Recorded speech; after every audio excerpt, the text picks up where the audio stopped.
All right, abusuan yi cha ne so so mu akwaba eme channel so abusuan fo ha eda so aye be media church abusuan be so wase ene de ka wani twa channel so ni de kwan so abusuan be so wase obe subscribe e de amaya abusuan obo notification bell so for podcast updates abusuan na de nsem na ba bonten yes ni na ejina eye $83 million contract na abusuan sa $83 million gen ena eye ye pass government and then the apprentice no in the apprentice no bi abusuan den na omodi sika no e de eye abusuan we de ma mekasa wa me ma mekasa enye tintini de kwan so yenko na yentie ensem no mu ankasa enkyere mu $83 million no abusuan den na omodi sika no se omo ede ye yes contract no omodi sika no abusuan omo ye omo anye yenko na yentie emu enkomo emra sese ha era so aye be media gye abusuan be so wase ene de ka wani twa channel so a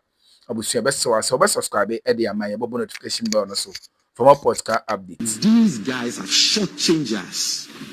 They lie their way into power. Or say we will abort rampant soul sourcing, Bawumia. Or this soul sourcing, the exception and not the norm, because soul sourcing they are more minor eboka.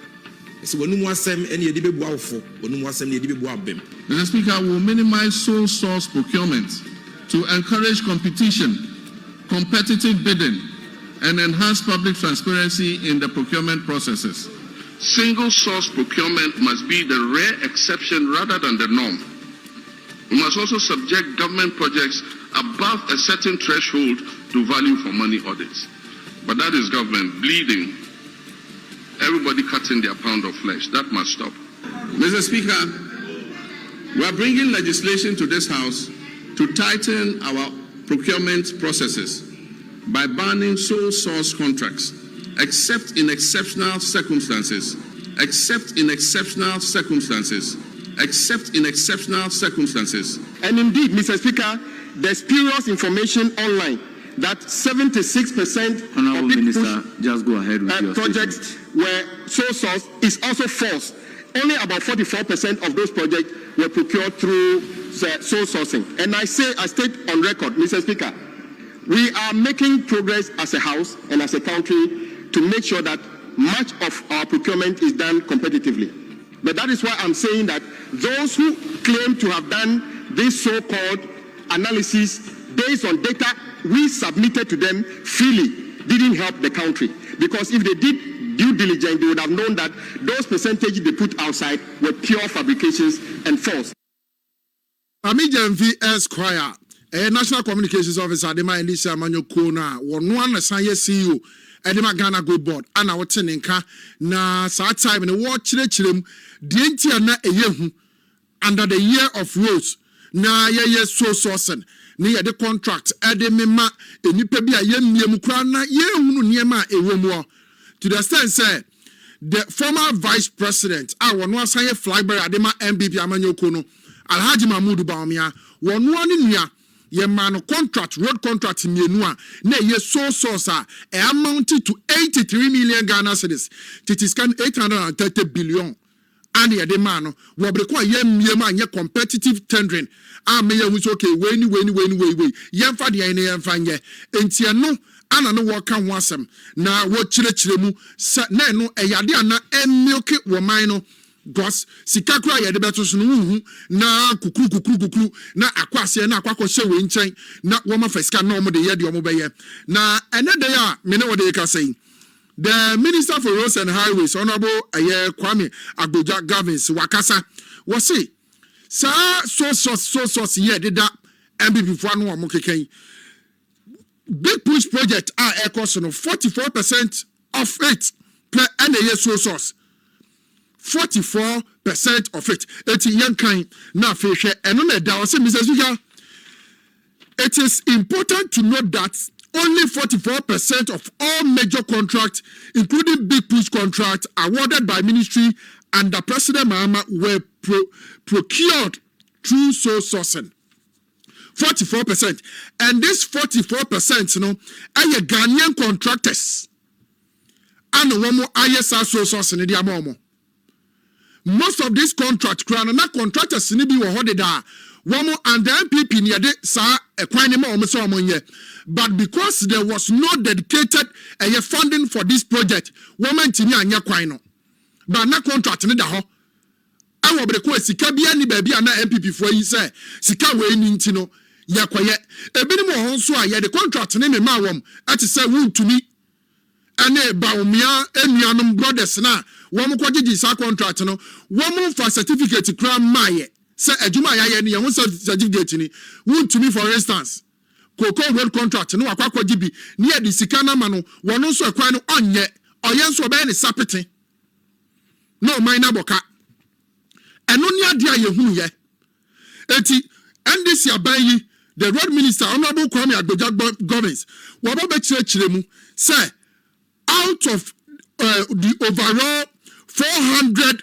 contracts yansha bakono say we have also awarded over 400 contracts through open competitive tendering. We have also awarded over 400 contracts through open competitive tendering.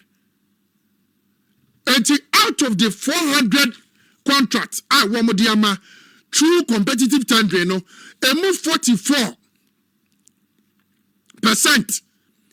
ana sabe no womu ye no so na Ghana contractors for womu so womu wo krom a womu ye adwuma so womu ye kwan so adwuma no abanhwe no wa hwehwe enseseye a woni MPP aban ni ye no se sika no so a na womu ne waka se dabi baby MPP fo ko register kan ko du ye no yan NDC aban ye timi nye se sika no fe ma ana ye so dodo ekwan no wohwe ne tenten wohwe ne kase wohwe baby ekodu a sa sika wo ne MPP fo mo de musa hyase no eburu kwan ne so enti ye NDC fo se ye be mo watoa so no aye adwuma ne de a ye hwe mu a 10 kilometers no ne bua wo se ye tuani wo baje na fe ye nsan fa adwuma ne ma na ye ne back. That is what they have done.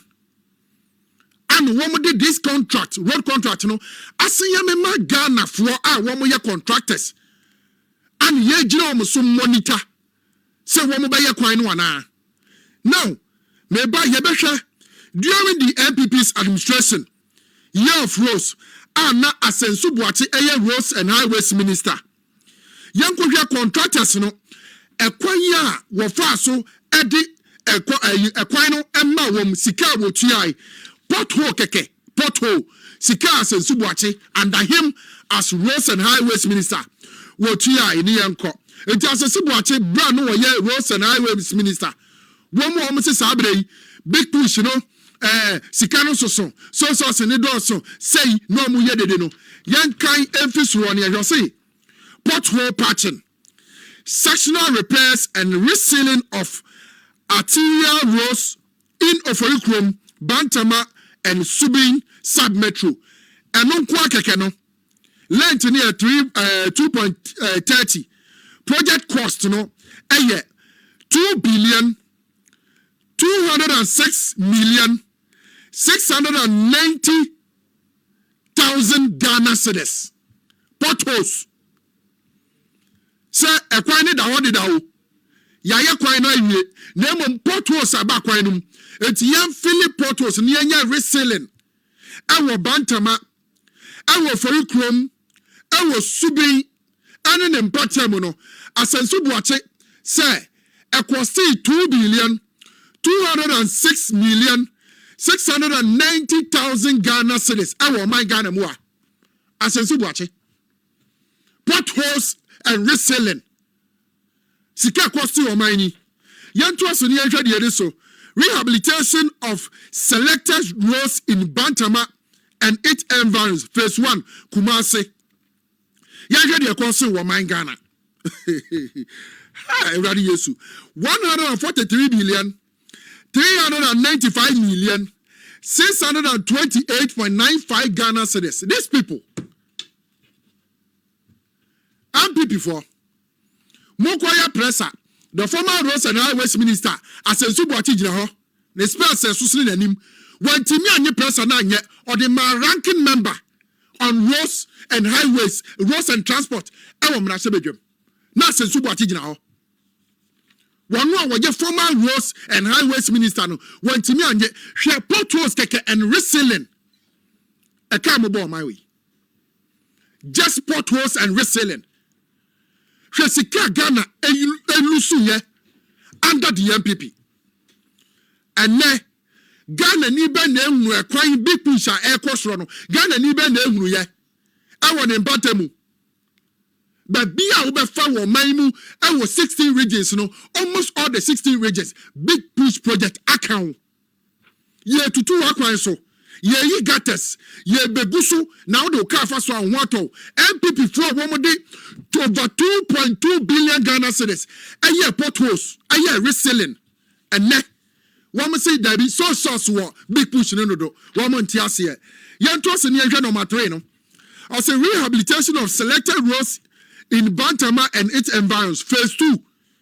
Phase 1 and a year 143 billion, 395 million, 628.95 thousand Ghana cedis. Now, young phase 2 no, I hear costing 1 minor. 162 a year, 162 billion, 659 million, 322.50 Ghana cedis. Jesus. Ha! I was sent one may Debbie Ameka. Anka was a minority, one more come manutum for bare 4 years. And send no more assembly or maka because at Intengura Tare Motono Muntimi reinvent Reja. At Intengura, these are records I war as a Zubachi. Or young Roads and Highways Minister. Sika what did this send you man kitty? I don't know. Yantos in your 4-1. Rehabilitation of selected roads in Bantama and its environs. Phase 3. Bantama Kwayenya phase 1, phase 2, phase 3. Asensu Boache, and why in the constituency, a 2 Bantama Waka baby asphalt. Roads and highways now, no qua, and 1 one obedi my Bantama pe. An obedi di my. Young Jessica, 1 more the fat gold now, why? Just say, I'm the Ababa do big push so. At the Amabino. By force, because ye who be that. Say Kromwa, a Bible veteran so not 1 year. Yanti scandal yet. Ye better be my bino.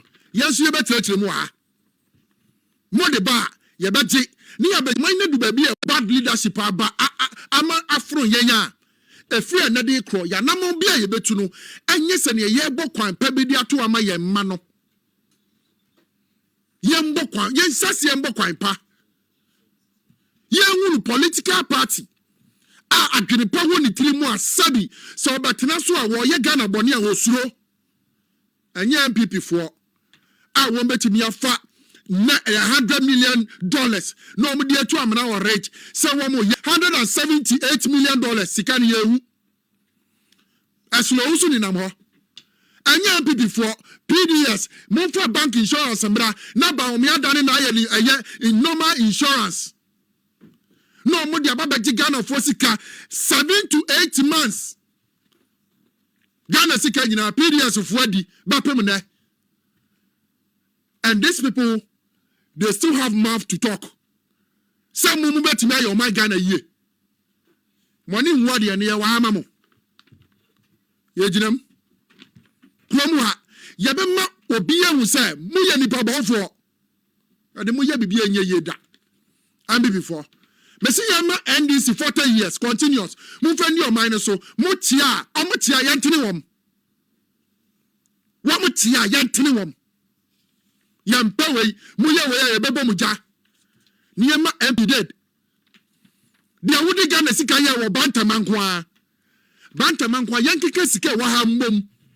Say ya here Asensu Boache Bibia Bantama phase 1, Bantama phase 2, Bantama phase 3. Yanke the last one on the list. Rehabilitation of Aduatu and Bushen area, Aya Kumasi, Ewa. Rehabilitation. Was say 12 billion, 11 million 284.96 thousand Ghana cedis. Chese sika Asensu Boache yusu ye ewo Kumasi ni environs. ye kane nyina bomu ane aka kire wo a wo behunu ene na da ho no bomode na wo ofie fa calculator na bobo ye screenshot na hwe de sensu bo achenkwa yusu wo Kumase Bantama phase 1 phase 2 phase 3. These are the kind of people who are talking. Wenum no woman ya no.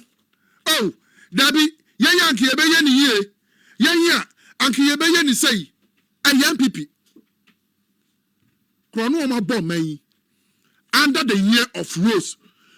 Almost contract bi a wo mutimi di man ya wo man wie was so sourced. Almost every contract. And that was what the NDC was preaching against. So source your law. But do you have to abuse it? The rate at which now every contract, every MPP year of Rose, now a year so source, it was alarming. No man you boka. No more meku or minor. What must say Jumana? No more quite percentage, no madi. And now since Subwate any minority. There be a me bisa be before say Ghana for ya moboni amonkani yempa mchawo. Say Ghana ya ye moboni bia monka ye nyina ye bebu nkotodwe ayefa ne ye munuo. Na nka sabre for once wo mabrabom. Mo madwene pambra mutirim kakra. Mo madwene pambra. Na wo man no entuma pa asase efefra no. One femfra go and look at social media. And to quite shall say ya fuel shall say man musuno. Oh here MPP or more ha. Almost screenshot it, monitor to I told become almost edit it. No more prices na high. No more they sa. Ghana for what you MPP for niaje. One the omni we are seeing no. Bibi papa biani wo. One more bar. Yanya busiano, abusiani ni we abusia. Let's make ourselves rich. Yenni ye. Agana no obes obewu efa ye ho bai.